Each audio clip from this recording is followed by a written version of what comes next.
This video is brought to you in part by Babbel. More on them in a bit. A little while back, I made a video looking at some of the unique Sims games that came to consoles in the early to mid-2000s, the ones that had full single-player campaigns, the kind of stuff that the PC originals never really dabbled in, stuff like The Herbs, Bustin' Out, and 3 different Sims 2s on PS2. There were some I didn't touch on though, like the Sims 3 and 4's console versions, since those were much closer to straight ports from PC.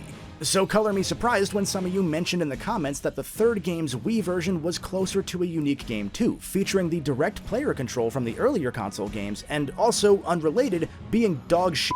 It's missing features that even The Sims 1 had, like ordering a pizza. You can't even build a house, you can only furnish a pre-built house. Characters just die in the street sometimes. If your Sim has a baby, the baby is instantly born as a grown child, and if they're born on a weekday, it counts as your freshly spawned baby child skipping school. Oh, and also playing the game causes your Wii to scream in agony.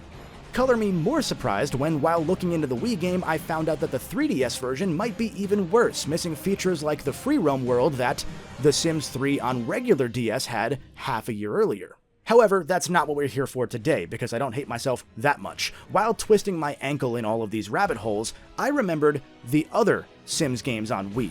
Console-catered games that did have campaigns like the ones I looked at last time, a series of games that started out by aping a bit of Animal Crossing's vibe to capture the younger kid audience, and ended with fully fleshed out detective games and aerial dogfighting games, games developed mainly by the studio behind Dead Space. Like, made at the same time, in the same building as Dead Space and Dante's Inferno, the game that showed the devil's 3-foot-long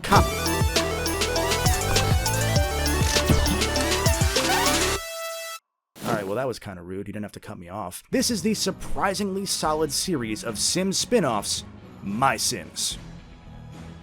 This would usually be when the intro runs and I get ready for the rest of the video, but you got me all flustered now. So MySims was actually really interesting because it's a run of games that takes the essence of The Sims and picks out specific pieces to take and chew on, kind of like your picky friend grabbing only the M&Ms out of the party bowl of trail mix. Like that friend, because of this, it sometimes misses the point and ends up being kind of bad, at least at first, and only in MySims' case. That friend will forever be bad, you know who you are. There are 6 games in this series: MySims, MySims Kingdom, MySims Party, MySims Racing, MySims Agents, and MySims SkyHeroes. And it's gotta be up there in the conversation of the most short-lived series of games out there. These 6 games released from September 2007 to September 2010, with 4 of them releasing in a single calendar year. Yet despite that super quick rise and fall, the games actually changed drastically, jumping genres from, well, simulation, to kart racing, to aerial dogfighting, to kind of platformer, far more than you would expect from what looks like shovelware at first glance. I should also say that there are DS ports of each of these games, some of which, like the other Sims DS games, are pretty different story-wise from the console ones, but for my sanity's sake, we're gonna stick with just the console versions today. So, at first, MySims looks very clearly like it's designed with kids in mind, and I mean, duh, it's an early Wii game with stubby cartoon characters, of course it does. But apparently another reason for this was part of an attempt to gather a more global audience, which is kind of funny to say for one of the only dozen or so game series to have blasted by 200 million global sales. This first MySims game started production sometime around mid to late 2006 at EA Redwood Shores, better known today as Visceral, the studio responsible for Dead Space.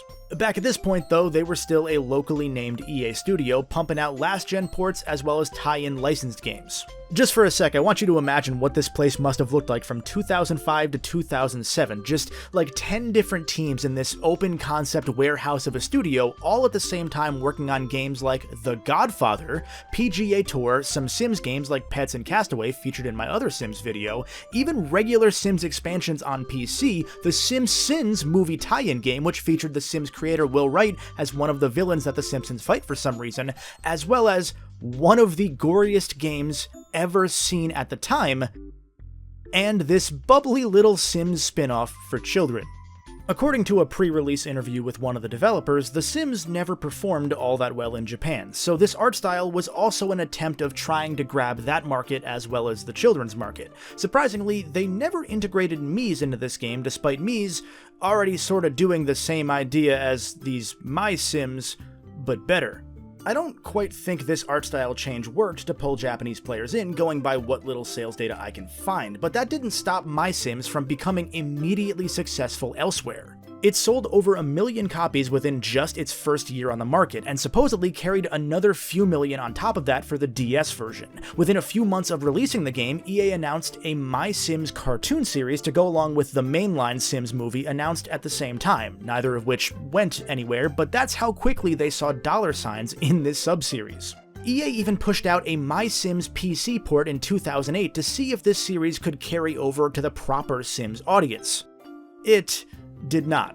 The storyline of MySims is pretty straightforward. Your created Sim, in my case, I named mine My Kazuma Fan to carry on the legacy of that first Sims video, moves into a new town only to find that it's been mostly abandoned. See, in the MySims cinematic universe, the only way to build things is to be somebody who knows how to use these magical essences, which can be found by, for example, bullying the neighbors, shaking trees, digging up plants, using a metal detector, etc. Essences, to some degree, are the MySims adaptation of the different moods, wants, interests, and fears that your sim would have in the mainline games, while also being a sort of currency. We'll come back to that. The only sim in town who could harness these essences had moved away at some point long in the past, and the town of Kazuba fell into despair. When I first loaded this game, I had a texture issue where some letters just didn't appear on the keyboard, and after I fixed it, I kept the typo, because I'm a man of honor. So when you move here to Kazuba, the mayor asks you to use your essence powers to help bring Sims back and revitalize the town. Well, she asks you that after 2 cutscenes back-to-back where you slowly walk through the town to get to and from the town hall. I don't know why these needed to be automated. They don't really do anything. It's kind of just a weird way to start your game off. Oh, poor guy. After that, it's time to save the city. First by building your own house and a workshop, because they somehow got stolen, whole-ass buildings just got stolen, and then once that's done, you'll talk to each sim and help build them the items they desire. There aren't any character management things you would expect from the Sims. You don't need to eat or sleep or socialize. The entire gameplay loop is building houses and furniture. That said, the NPC Sims do have their own wants and needs for you to fulfill, as these characters are all custom-made and have their own personality and unique dialogue with you. The more you fulfill these desires, the better the star rating of your town becomes, allowing you to clear the pathways to other parts of the town, like this surprisingly expansive forest area. That's it, actually. There's no overarching plot beyond fulfill wishes and move people into the town. That's just the entire story. Like I said, the core of this game is very clearly cut from that Animal Crossing sort of cloth of move villagers in, talk to them, build your town, and that's everything. Unlike Animal Crossing though, at least at the time, and arguably still even today, MySims actually features a greater level of customization, as you're responsible for building both the houses and the shops yourself however you see fit, but also the furniture you place within. And when I say however you see fit, I truly mean that. This game lets you go full Banjo-Kazooie nuts and bolts with this stuff. For example, here's my helicopter chair, that's the first item I made in the game. Here's my non-Euclidean pizza shop, or this chic tiny house that's somehow... it's bigger on the inside too, actually. Yeah, so unlike in the main Sims games, your furniture catalog isn't just a list of things you can buy, it's more of a book of blueprints, and you work based off of this blueprint in your workshop to create your own unique versions of each of these items. Building the houses themselves is a bit more limited, giving you essentially a handful of stock parts and letting you resize and decorate the outside, but building furniture to go inside just lets you go nuts as long as you fill out the required slots. Also, for what it's worth, despite being an early Wii game and looking like a cash-in kind of Wii game at that, the Wii mode controls actually work really well for setting down parts and acting as a cursor during this build mode. Rotating pieces can get a little bit finicky, but that's the worst of it. Because you need to have a certain number of those magical essences for each blueprint, much of the gameplay loop ends up being learning where certain essences can be found on the map. So you'll have to chop down trees to get some wood for chairs. You might need apple essences for a custom paint job, or to substitute for tomatoes when working on things for the pizza shop because they didn't want to make a separate tomato essence. That's incredible. Some of them are more involved than just finding the right tree though. For the guy who wants to build an arcade, for example, you've got to go to this random cave and pull copies of E.T. out of the dirt or something. It's on paper a fun scavenger hunt at first. How you use these essences when actually building? That's up to you.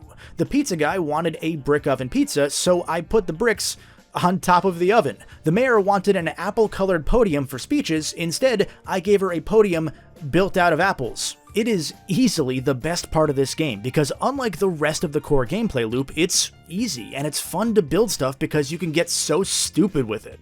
The problem is that MySims isn't optimized well whatsoever. When building an item, you can only build one at a time, which means one lengthy load screen to enter the workshop and another after you're done building to leave the workshop. Rinse and repeat multiple times in a row when you have several requested items to build in one batch. When searching for tasks from the different villagers, you've more likely than not gotta find them in their shop/house, hopefully, maybe they're not even there, which means at least 2 more load screens and another 2 on top of that when you've gotta go back to give them the item that they desired. However, because they all have their own schedules, they might not even be there either time, which means you just wasted a good minute on loading screens for nothing. It's really great when that happens.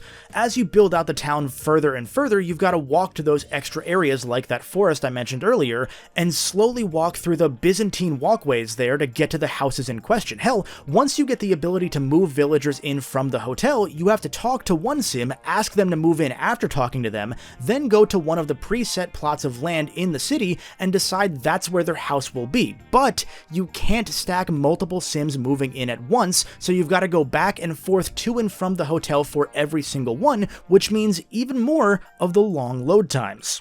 If there were a fast travel option or maybe even a cell phone feature where you could call the sim and just deliver their item to them right away, it would have gone such a long way to help save this game. It's not like this is the most complex world ever seen in this kind of game, not one bit, but it's got a really cool concept for progression here with really neat side areas and a lot of genuinely fun dialogue with each unique character. This cast is actually charming enough that most characters return again and again throughout this series, and in fact they move beyond just this series, as the Wii had a SimCity game that you didn't know existed but is in fact a real thing that features MySims characters as the city advisors, making it part of this multi-game MySims cinematic universe. I hate myself. I actually enjoyed going near and into each building as much as the loading screens may have sucked the life out of that enjoyment, because each and every one has its own musical motif to match the vibe.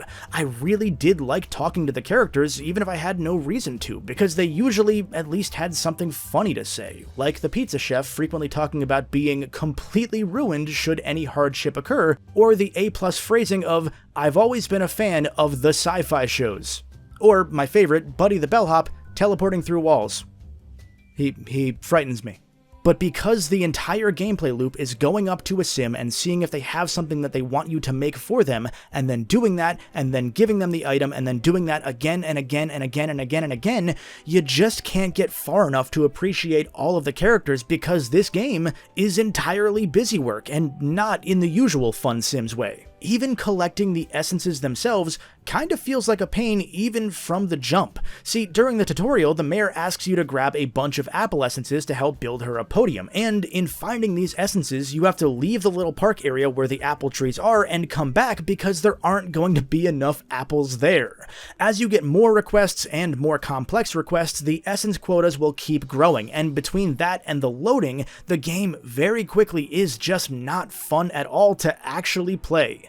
It's really a shame, because like the architecturally perfect houses I've built in this game, the game itself has good bones, a really neat structure that could have gone somewhere if the loop had been more than talk somebody to get the request, go grind out essences and build the item, and then give it to them and repeat until they're satisfied enough and never need to be spoken to again. There's not even really any Sims socializing in the way that you would expect from any sort of Sims game. Talking to people here is purely transactional. The most you get is being nice or mean to somebody to get them to drop the happy or sad essences, for example, but that doesn't affect your friendship at all. And like I said, the only reward for doing these carpentry tasks is more tasks. Taking Kazuba from a 1-star town to 2 stars just unlocks more work and thus more loading screens, not more story or more ways to do any of that work.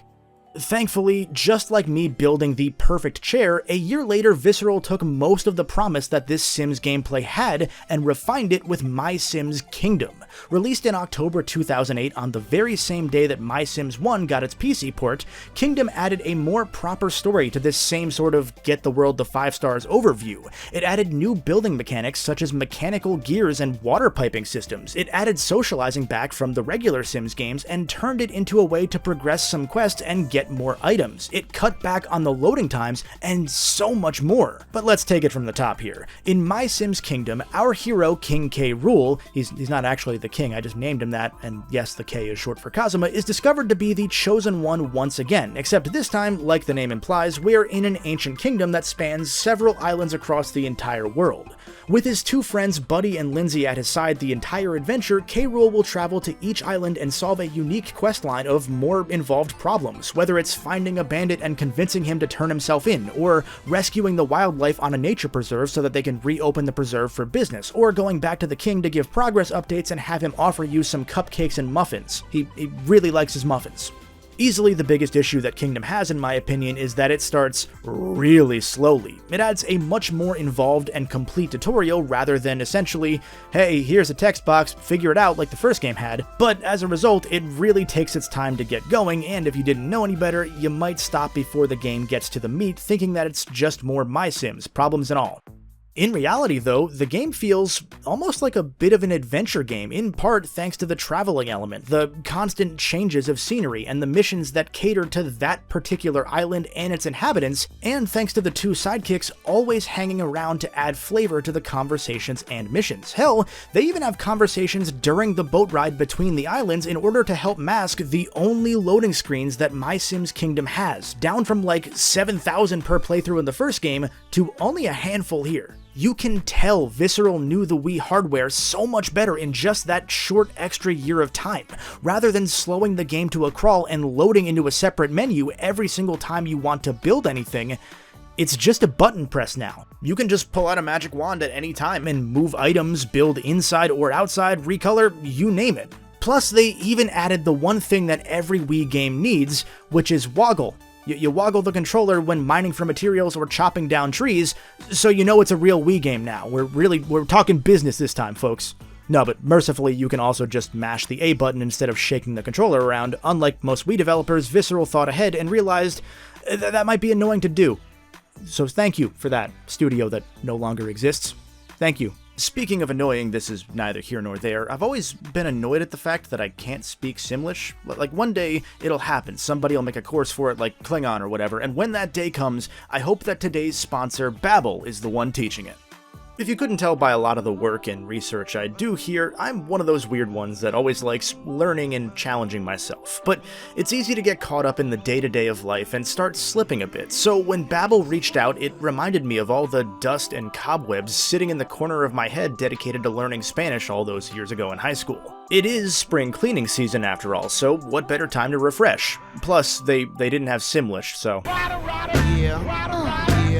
I'd always heard that Babbel was one of the top language learning apps out there, and after putting some time in, yeah, you can tell that their lessons are designed by actual language teachers, and that the goal is to actually help you learn and stick to learning, rather than just giving you a ton of basic phrases to memorize like, ¿Dónde está la biblioteca? They even have an entire tab for podcasts, little games, and an interactive choose-your-own-adventure murder mystery story, which was actually really rad. And best of all, Babbel's got a 20-day money-back guarantee, so if you decide for any reason that it's not clicking for you, it's risk-free. So use the link in the description to get a whopping 60% off and start learning today. Thanks again to Babbel for sponsoring this segment, and now, back to the video. Because MySims Kingdom was able to free us from that constant stop and start that the first game had, it allows the game's building mechanics to be, well, built better into the core adventure this time, so you'll be tasked with constructing bridges, stairs, irrigation systems, or whole houses just right in the overworlds. Each island is a bit smaller and more contained than the city from MySims 1 to allow for that one single load per island, but that doesn't stop them from feeling visually distinct and better highlighting each inhabiting Sim's personality, rather than moving a couple random Sims out of the 80+ roster into the hotel once a day and hoping that you like them. Leaning into the characters themselves is the best decision that this series could make, as it allowed them to write even more dialogue, text that is. The characters still speak Simlish, of course, and I don't understand Simlish yet. I will get there, I swear to you, and put similarly themed characters together like the mad scientist, his annoyed assistant, and his robot test dummy that really wants workers' rights. Best of all, the essences are no longer the currency that you need in order to build. Instead, you only need them to unlock each blueprint, and each island's biome has its own set of essences that are more than abundant this time. You might only need to grind a tiny bit for the bonus blueprints obtained by fishing, otherwise you're gonna have more than enough just by playing the game. Instead of building using essences this time, you now have mana as your currency of choice, and so long as you have enough mana saved up from completing the quests or just finding it in the wild, you can build whatever you want, however you want it. The downside is that MySims Kingdom's destination is the same as the first game's. Fulfill all of the Sims requests and you increase the kingdom's Yelp rating, and that's really it. At least this time around, though, because they moved away from that Animal Crossing sort of village management approach and made each set of missions unique for each island, the journey feels much more worth it to go through, even if that destination is kinda mid. And believe it or not, I actually kinda recommend MySims Kingdom. I think it's a really cute little game. It just took a bit more time in the oven and the think tank to turn an ultimately frustrating experience in the first game into a rare third-party Wii game that's kinda worth playing in the second one. Plus, it's still really funny to play this game and think about how the same developer shipped this and Dead Space in the same 2-week period. It's a shame then that only 4 months later in March 2009, Visceral took several steps backwards with MySims Party, the kind of game that perfectly lines up with your first impression upon hearing that name. It is shovelware. What better way to capitalize on a budding saga of games than to pound it right into the ground with a bad minigame compilation after all? It does have a story mode though, so I've got to probably say a little bit more than that. I guess that's my punishment for not realizing The Sims 2 PSP has a completely unique story mode from both the PS2 game and the Game Boy Advance and DS connected universe of narratives, thanks to those of you in the comments who have made me suffer today because of that knowledge. So our hero, Punished Kazuma here, just like in MySims Prime, moves into a mostly abandoned town and is tasked with revitalizing it. Here though, there's essentially no building at all outside of building your Oh god, it's worse than I thought. I get it now. Visceral forked off 2 separate MySims teams after that first game. One of them made a good game that fixed most of the problems, and the other just took that original base and slapped some minigames in there. That's why this game's going to load 7,000 times again, I'm assuming. Moreover, there's not really much reason to explore the town since the writing took a big step back from either of the first 2 games. Blanderizing, that's a word I'm making up right now, you can credit me for it, blanderizing most of the cast a good bit since the focus is entirely on the quote-unquote festival. The quotes are theirs, not mine. The word festival is just kind of almost always in quotes for some reason, which makes this feel like a cult kind of thing, and a lot of the keywords are similarly air-quoted. I don't like that. So in MySims Party, you have to go through the festival challenges to get new monuments and entice new villagers to move in by winning, or by getting high scores in that Sim's particular minigame of choice in the process. The festivals are a string of minigames, worse versions of your usual Mario Party fodder at best, and several bad iterations of pick the item the character is wearing or the item they're thinking of at worst, where computer opponents can get the answer before you're even allowed to move your cursor. Mind you, there is no board game element here. The entire gameplay loop is, here are a random string of minigames, come in first to unlock the next, longer random string of minigames. Of course, to some extent, I get it, since this is a Wii party game, a lot of minigames have to be simple so that you don't need 4 nunchucks for the entire family to play, and make sure you have that Wii condom on or else it's gonna be straight to hell with you when you die, you sinner. But between the bad presentation and the bad minigames, almost nothing about this game is fun. The points that your team earns per minigame are completely arbitrary. You'll randomly earn 70 points for doing nothing, and then the opponents will somehow catch up to you the next time, even though you won in a landslide. Like I said a moment ago, there is a ridiculous amount of loading between each minigame, because first, it loads you to the town so that the host can tell you what round you're on, then you drive off in a bus and it loads the minigame tutorial menu, then it loads you into the minigame itself, which is usually maybe 30 seconds tops, before loading you back into the town so that the host can tell you again that you're about to load the second minigame, rinse and repeat. Oh, and sometimes there's also 2 more load screens in there because there's a random item card drawing interlude between finishing one minigame and going back to the town to read a single goddamn text box. Then, when you've mercifully finished the festival, it tallies up your scores and slowly has two of the host's assistants run onto the screen, followed by each team running onto the screen so that you can see them play the same four "oh no, I lost, I'm so sad" animations one by one, followed by that team and the assistants running off, only for the same assistants to run back on again a moment later for the next team anyway. Why?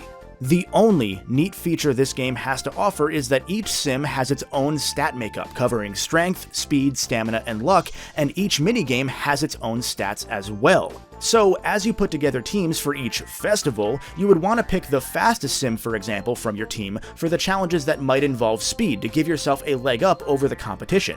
After each round, the competing sims will lose some of their energy in the affected stats, and the item cards that you get from that weird card flipping interlude that somehow needs an extra 40 seconds of loading can increase a particular stat or regenerate lost energy from that stat, and so on. It would actually be a pretty neat wrinkle to the party game tropes for a 4-player multiplayer session, if any of the minigames were remotely fun or innovative. And again, they are not. Also, this game had online leaderboards for some reason, so shout out to the one of you out there that carried the trophy for best score in Samurai Bob's Cannonball minigame right up to the day the servers went down. You're probably a real one. Now here's where the MySims timeline diverges even more, as we're hitting the first game in the series not developed by Visceral. Released just 3 months after MySims Party was MySims Racing, developed by Behavior Interactive, the studio behind... Oh my god, are you fucking kidding me? Dead by Daylight? How did this happen twice? Is The Sims secretly a horror game? Yeah, so on top of being the third MySims game in 7 months, this was one of 7 games made by Behavior in 2009 as well, including the critically acknowledged Wet and the PS2 version of Indiana Jones and the Staff of Kings. Again, this was the year 2009. The original PS3 and Xbox 360 versions of this game were being developed internally by LucasArts and had direct involvement from George Lucas and Steven Spielberg, but ended up being cancelled due to several delays and, as a result, having much of its thunder stolen by Uncharted. But Behavior had already finished the last-gen versions, so despite completely missing the release of the 4th indie movie, they released it anyway. That's probably a story for another day, but it's just kinda interesting. Anyway, MySims Racing is surprisingly pretty solid despite also sounding shovelware at first glance. The controls are a little stiff, but it avoids the potential pitfall of using motion steering and instead allows classic controller support. I know some of you are probably fans of Mario Kart Wii and that game's motion steering, but you're wrong. No, I just don't think that I would trust many other games with getting the motion tuning right, especially not in a series churning out games this quickly. So thankfully, the only Wii-like thing you have to do to control the game is shake the controller for your car to jump. You can probably guess, based on the plots of the previous games, what the plot of MySims Racing is. Our hero, Tunnel Snake Kazuma — this bit has been run so far into the ground at this point that I'm out of names, just please don't question it — Tunnel Snake Kazuma shows up in the mostly abandoned town of Speedville, and he's tasked with winning a bunch of races and befriending other Sims through challenges so that he can bring the life back to this community.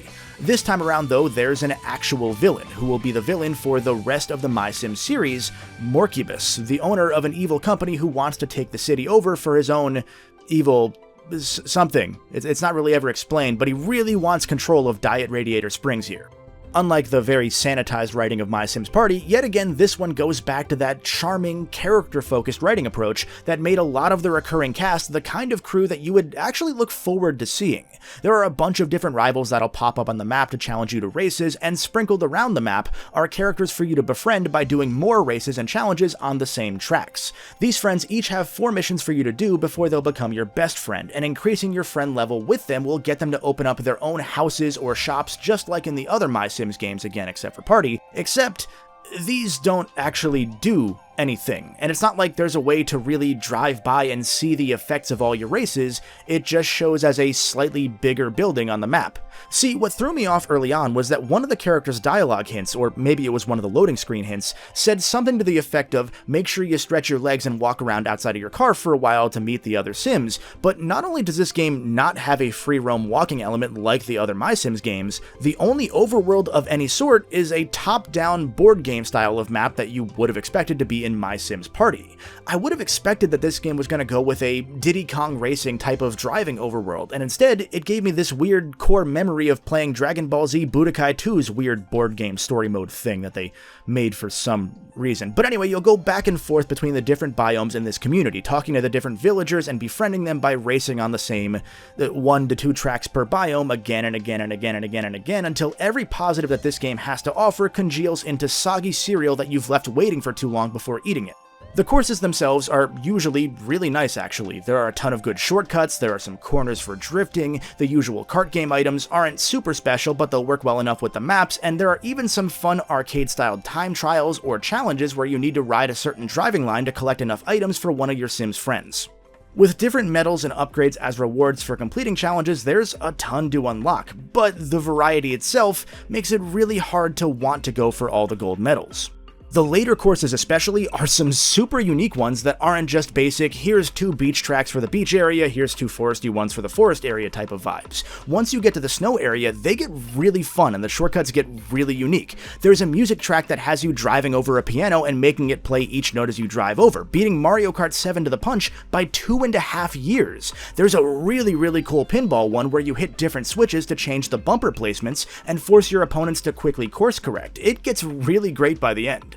It's just a shame then that as far as the story mode is concerned, you'll probably burn out well before that, since it feels like on average you'll have to race on the same 2 tracks 12 to 15 times in the same 3 or 4 types of challenge over and over again to unlock the multi-race cup, which has you race on those same tracks yet again before finally letting you move on to the next area and the next 1 to 2 tracks for that biome. Since the earlier tracks are naturally on the simpler sides, that only compounds how bland the repetition gets by about an hour in. You can only do so many races after all, where you're like a half mile in the lead for 3 straight laps of a 4-minute long per lap course before your eyes really start to gloss over. Continuing in the Sims and MySims tradition, there's still some level of customization, although while you might think it would be some half-baked track editor, they thankfully had restraint. The customization here is focused on the vehicle itself. You can have one of each of the 3 different car sizes, small, medium, and large obviously, which can be tweaked individually to your specific tuning desires by way of blueprints given to you by the other Sims for completing challenges, or by finding the hidden blueprint on each racetrack. There are both cosmetic and performance blueprints, and trickled across every track there are also 6 types of essences returning from the first 2 games. 3 of these are also cosmetic essences, while the other 3 are performance ones, and you'll need a certain number of each of these essences to unlock the part itself once you've got a blueprint. It's actually a nice way to add some overarching focus to the different races so that you're not just doing the same tracks so often with nothing else to think about, just very little else to think about, I guess. Now here's the coolest thing that MySims Racing has to offer, a feature that maybe a single-digit number of Wii games ever used that I completely forgot existed: the Wiimote's onboard memory. Yeah, that's right, hidden underneath your Wii condom was a place for raw data, a whopping 6 kilobytes in total. 2 kilobytes was reserved for storing your Mii data in case you wanted to bring it to a friend's house, but the rest of it could be used for any game that could find a way to use that tiny bit of space, or a large bit of space if you're overcompensating. This was mainly used for stuff like Smash Bros. To save your preferred control layout, or a couple Pokemon games to store your trainer or Pokemon data. But here in MySims, you can save your avatar and all 3 of your car loadouts to your Wiimote, so that if you were to go to a friend's house and they for some reason had MySims Racing 2, you could just bring the controller over, export that data there, and use your own custom vehicles. Would you ever have a reason to use it? No, probably not, but that's such a cool little touch for the alternate universe where this game did better than 500,000 or so sales, and I think it's an important thing to highlight because it further shows that more than just the bare minimum of thought was going into most of these games, that they weren't just soulless cash-ins being produced by tired designers at the request of greedy executives, where those designers were already ground into cynical dust by the mundanity of contract or licensed work like this. It's not like most folks ever want to just cash a check and go home with these sorts of jobs, but in a game with genuinely fun courses, solid mechanics, and a really novel idea made to facilitate play between households, I don't know, I expected this video to end up much more on the cynical side, and outside of MySims Party, I'm continually surprised by how I actually find myself wanting to recommend these games, how they don't feel at all obligatory. They're just kind of cozy and comfortable. Even when jumping between developers, they carry some fun energy in their writing and charm, all the way down to the peppy recurring musical motifs that translate well to all sorts of racetracks and genres, thanks to the one and only Mark Mothersbaugh, the composer of all but the final MySims title. Yeah, this guy went from Devo to the Naughty Dog Crash and Jack soundtracks to an EA contract that almost exclusively contained The Sims 2 and MySims to Ratchet & Clank Rift Apart. I cannot escape, apparently. It's honestly a bit of a shame that the story mode doesn't quite come together due to some sorely missing variety, but perhaps it lands better on a handheld where you're not sitting in front of the TV doing the same races ad nauseum. I don't know. Either way, if you're ever for some reason looking for a solid game from that mid-2000s flood of kart racers, MySims honestly is up there. If you told me when I started going down this path in life that is MySims that the 5th game in this series would be the best one, I would ask you many questions, the first of which is, please leave my house. The second of which would be, well actually, did you know they released a MySims camera app on the DS iWare store, so actually you're talking about the 6th MySims game and not the 5th? And the third question would then be me asking you much more firmly to get the f*** out of my house. In September 2009, another massive 3-month gap between games here, the 4th MySims game in 11 months released, technically the 5th, now that I just corrected myself with MySims Camera. MySims Agents was developed once again by Visceral. The 6 months between their release of Party and Agents was actually pretty substantial for the studio, as they finally got their own name not long after Party released. No longer would they be known as EA Redwood Shores. So the first 2 titles released by Visceral Games in name and everything are Dead Space Extraction and MySims Agents, which both released in America on the Wii on the very same day. MySims Agents is a full-on detective game, which really f***ed me up at first. The story opens up with Buddy, the former bellhop from MySims 1 and the sidekick from MySims Kingdom, who this time around is a world-famous comic book writer, because, of course, we might as well have a frame story for the Sims spin-off detective spin-off. Buddy's best friend years ago became a secret agent who saved the world, and despite that probably being classified info, Buddy was able to turn that into a comic. So as always, after creating your protagonist, I named mine P this time because the random generation gave him a butt chin and it was funny to me, but now I'm realizing that I could have used the name Yagami Kazuma because that was right there. I just hate myself. After that, you start out as a neighborhood detective, solving cases by following footprint trails, questioning different characters, hacking into computers with a fun little Operation Don't Touch the Sides kind of minigame, and interacting with genuinely every single object in this game to read all the pretty funny flavor text. That guy Morcubus from the last game is once again a villain, this time trying to steal a top-secret super evil crown of nightmares to rule the world, but first he starts out by stealing some little girl's dog for no reason. At your disposal are a handful of different contextual tools, whether that's a wrench that lets you repair broken machinery, a crowbar to break into boxes or buildings, I'm assuming without a warrant, or later the ability to remotely diagnose the chemical makeup of clues. And what really surprised me about MySims Agents the most is that the game doesn't try to hold your hand that often, nor does it end up falling into the point-and-click trap where you know the answer but not the order of operations for items or clues that the game specifically requires for you to solve the case.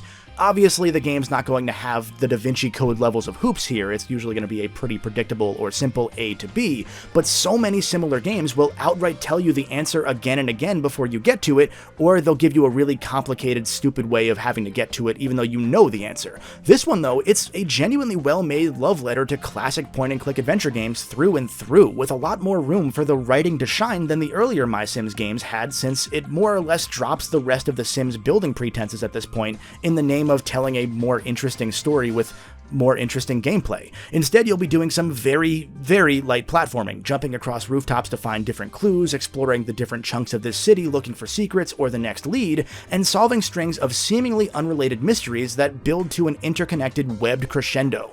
And of course, in the 1 or 2 rare times where you might get stuck, never really due to not knowing what the ultimate answer is, this is still a kid's game after all, but rather because the game has a weird way of getting you to the next part of the mission, the sidekicks return from MySims Kingdom, always hanging around to give you light hints if you talk to them. Oh, it's even got a sidekick dropping down a ladder for you. Sony called it, wants its gimmick back. Or in Buddy's case, rather than saying some sort of hint, he'll usually just say some random stuff because he's still not the brightest. His ramblings do help cover up the load times when you're going from hub to hub on the subway, at least. I had an absolute blast with this one, to the point that I'm actually disappointed that the initially planned MySims Agents 2 got dropped early on in production. Every time I assumed the game would fall off a bit back into the usual MySims, it's cozy but maybe it's starting to get long in the tooth vibes, a new mechanic or feature popped up, or a new case grabbed me enough to keep going, because even when they were the tropey whodunits or a mystery where a character's framed and you know immediately what the end result probably is, getting to that destination just kept being fun. Part of that is due to how the game distracts you from focusing on just the main story by way of the dispatch side missions. See, although the Simsy parts of the game are mostly dropped this time, you do still have a dedicated place where you can place items and furniture in the form of your special agent headquarters once you first get promoted. As you solve cases, a lot of the characters will offer to join you as agents, sometimes even including the culprit of an earlier case, which, hey, I guess if that's your judgment, go for it. You'll place these agents on specific floors of your HQ, ideally teaming up ones that have similar stats and supplementing that by decorating those floors with items and colors and decorations that also cater to those stats. Every agent has a unique set of skills in the categories of athleticism, charisma, intelligence, nature, and... alien? Sure, okay, fine. Then, as the story progresses, you'll unlock more and more side missions for these agents to tackle, sort of similar to the side game in Assassin's Creed Brotherhood where you're building up recruits. You'll send them out on these missions, and depending on how equipped they are with the skills required for that particular challenge, after a short time they'll either come back with success and unlock more missions, or they'll fail and you'll have to try again. This way, while you're playing the actual story, the lulls in the action where you might start thinking about how the game is still a bit on the simple side, or how you already know where the case is going, you'll get a pop-up on the top left of your screen to draw your attention away in the form of text message updates from those side missions, where the agents or the person that gave you the mission will tell you how it's going and sometimes ask you to provide input on how they should progress. Sometimes it's a little too frequent how often you get these. Like, at first it's funny getting constant requests for input from the guy that made you a special agent in the first place and should know what he's doing, because he's not sure whether one of your guys should use a ladder to get a cat out of a tree or if he should just jump up the tree, but even then it's more room for fluff dialogue to put a little smile on your face, so I'm okay with the notifications most of the time. It's honestly a really novel way to keep highlighting all of MySims' unique personalities and tie together both the building elements of the first two games with the weird stats system that MySims Party had, and for it to mostly achieve its subtle goal of never keeping your focus on one thing for too long to help cover up any cracks that might be there. A+ effort. It does tie back into the story at the end too, as the later missions start involving your agents trying to stop more evil deeds by Morcubus and his company Morcucorp, eventually culminating in the game's true final mission being... well, actually, the final mission is given to you in text message form. The main story's ending has a strange cliffhanger that sort of ends things on a bit of a wet fart, and that means that you would have to grind out all 50 of the dispatch missions to get a marginally more satisfying ending from the 51st text message dispatch mission. The game's not exactly long enough for you to get all 50 done while playing normally unless you really took a ton of extra time with it, so while it's cool that there's a lot of bonus substance there, you would have to really enjoy the writing and really want the little trophies on your shelf to stick through another few hours of standing around and doing nothing while you wait for the game to text you. Don't let that stop you from giving the game a shot though. If there's one MySims game to play, it's probably this one. Now, speaking of trophies, the final MySims game dropped a full year after Agents, showing a rare bit of relative restraint from EA with this series, and it did so not just on Nintendo, but also on PS3 and Xbox 360, the only game in the series to do so. I actually found a sealed copy of the game readily available for pretty cheap, so that says everything you probably need to know. After Dead Space Extraction completely bombed sales-wise, what a shock that making a rated M Wii game once again didn't turn out well, Visceral's focus started to be pulled away from the system, with MySims Agents 2 never moving past the early concept phase, and EA expanded the potential MySims audience out further to try and keep it going. Visceral after this, well, this is around when things started going badly for them in EA's eyes. With the early 2010 release of Dante's Inferno a few months later, another game whose sales didn't quite impress and which chose to end on a sequel-bait cliffhanger just like MySims Agents, the studio was well on its way towards being brought out behind the barn by EA due to no real fault of its own. The following year, after Dead Space 2's strong sales still weren't enough to make up for EA's overinflated marketing budgets and overhead, the publisher started forcing Visceral's hand and moved that series away from what made it successful, while at the same time having the studio develop a cops and robbers Battlefield game as part of EA's clear insistence on killing anything that players enjoy. Not long after Battlefield Hardline released, Visceral got the brunt of the blame for these bad publisher-mandated ideas not doing well, and just like that, they were no more. Fun. Anyway, back to MySims. Because Visceral's hands were full, the next and final MySims game went back to Behavior Interactive after MySims Racing went over pretty well. This would be MySims SkyHeroes, an airplane dogfighting game for some reason. Along with reaching the other two 7th-gen consoles, SkyHeroes also had 10-player online multiplayer, the first MySims game to have online multiplayer since the port of MySims to PC. In this game's case, you were allowed to battle on a whopping 12 different maps, or race on 9 of those maps that were retrofitted with one racetrack each. SkyHeroes also has maybe the most pathetic set of menus that I have ever seen in a game. Like when you select Quick Play, there are 6 to 8 additional menus that you have to go through one by one just to get to actually playing the game. There are a lot of weird UI issues like that as well. This story mode takes you all across the globe into different pilots' bases to start missions, and yet every time you start up this mode or finish a mission, for some reason it defaults your cursor to the 5th or 6th base, which you can't access for a good 40+% of the game, instead of putting you at the main base or one of the ones with an actual mission available. So in SkyHeroes, you play as a pilot who is shot down under mysterious circumstances, and you get rescued by the Skyforce with no recollection of who you are or how you got shot down. Over the course of the game, you'll work with this crew of pilots to once again take down Morcubus, as his company is trying to take complete control of the skies. To do so, you'll do a bunch of race and battle missions to try and recruit different crews of pilots from around the world to form a massive coalition strong enough to stop Morcucorp. At this point, to say that the character conversations are funnier than they have any right to be would be beating a dead horse, so instead I'll jump right to the gameplay. Across the 40+ missions, there are still a limited variety of challenges, just like the issue with MySims Racing, and even though the different story beats allow for some tweaks here and there, like take down these shield generators rather than just defeat a bunch of pilots in combat, everything goes on for far too long and makes you numb very quickly while playing. The combat missions aren't usually a case of defeating every enemy and being the last one left either. Instead, they plop a timer in the top right corner of the screen, and whoever has the highest score after several minutes wins. Races fare a bit better, but they still struggle to maintain a lot of interest because there's just so much empty space to cover even when they get creative with the track layouts. It's a shame because the maps themselves are really cool on paper, usually just the right combination of expansive in scope while still featuring solid recognizable landmarks, little shortcuts and caves, and fun power-up placements. But then, as far as the single player goes at least, most of the time the enemies will end up being close enough to you that the whole 4-minute deathmatch takes place in one corner of the level. And that would all be fine enough if the game was simply more fun to play.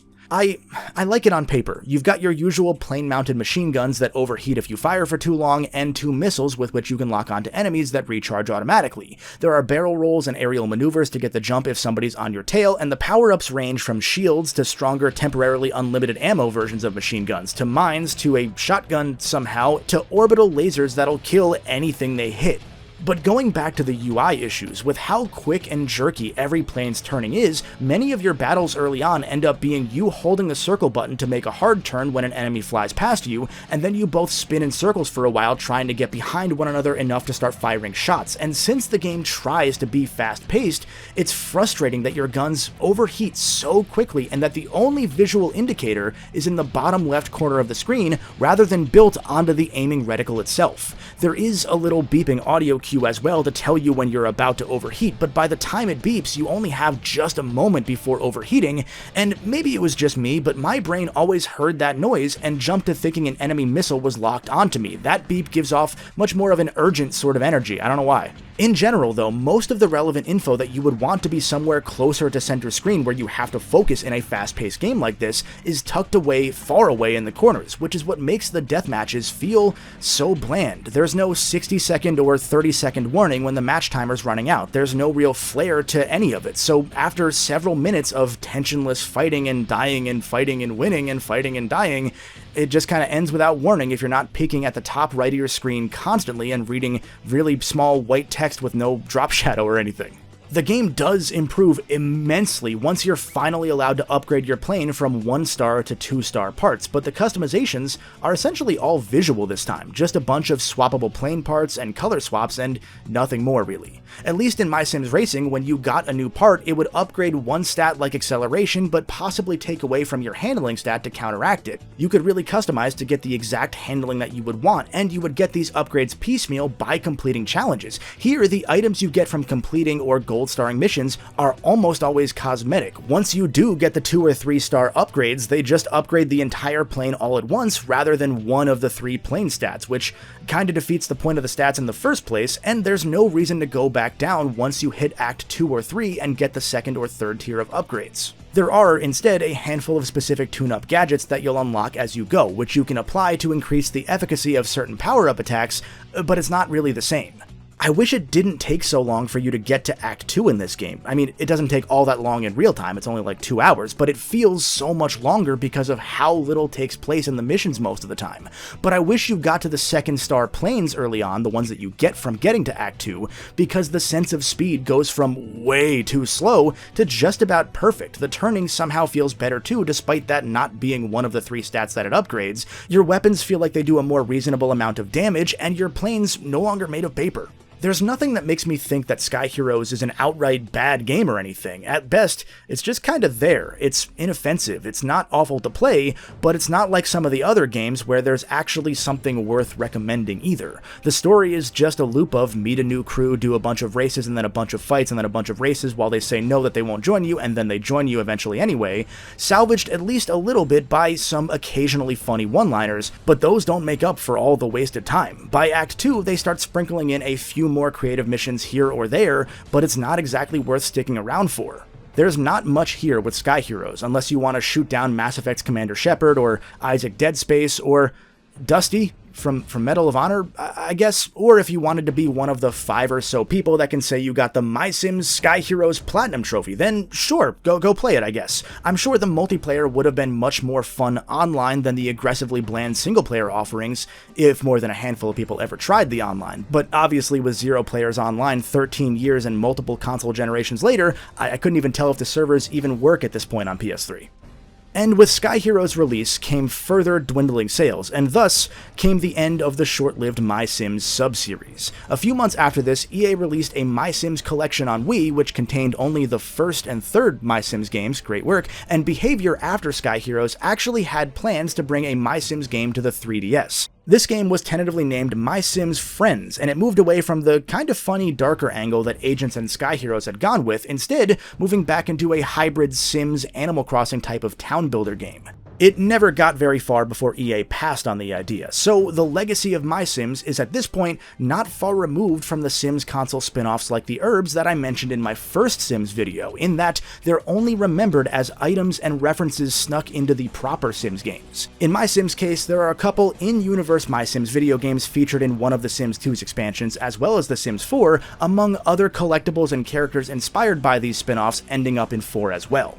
Do I think that there was a lot of space for MySims to have continued, or that it's a shame that the series petered out? No, not exactly, but these are sort of the last games in the greater Sims mega series that had that quirky, unique flavor that the earlier console games shared. The games that got to experiment and just be stupid with it, rather than just pumping out more DLC to sell for The Sims 3 and 4 and doing nothing else with the franchise. The Sims started out super quirky, and obviously the newest games still have a lot of quirks with the games themselves and the animations and yada yada yada, but those developing the games don't have nearly as much rope to experiment now that everything has been siphoned back into making one game and 7 million expansions. So, with the eventual death of MySims came the end of an era in a way. It's a shame that part of why these games ended is because we all rightfully judged this particular set of books by their covers and assumed that they were just cynical EA cash grabs, because lo and behold, they're some of the most unique Sims side games of them all.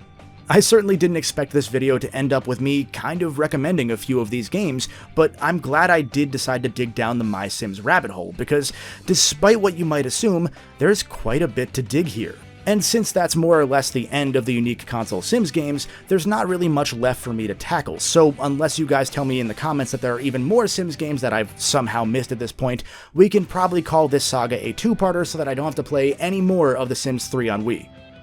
What do you mean there's also a Sim Animals? No, I'm done. Goodbye.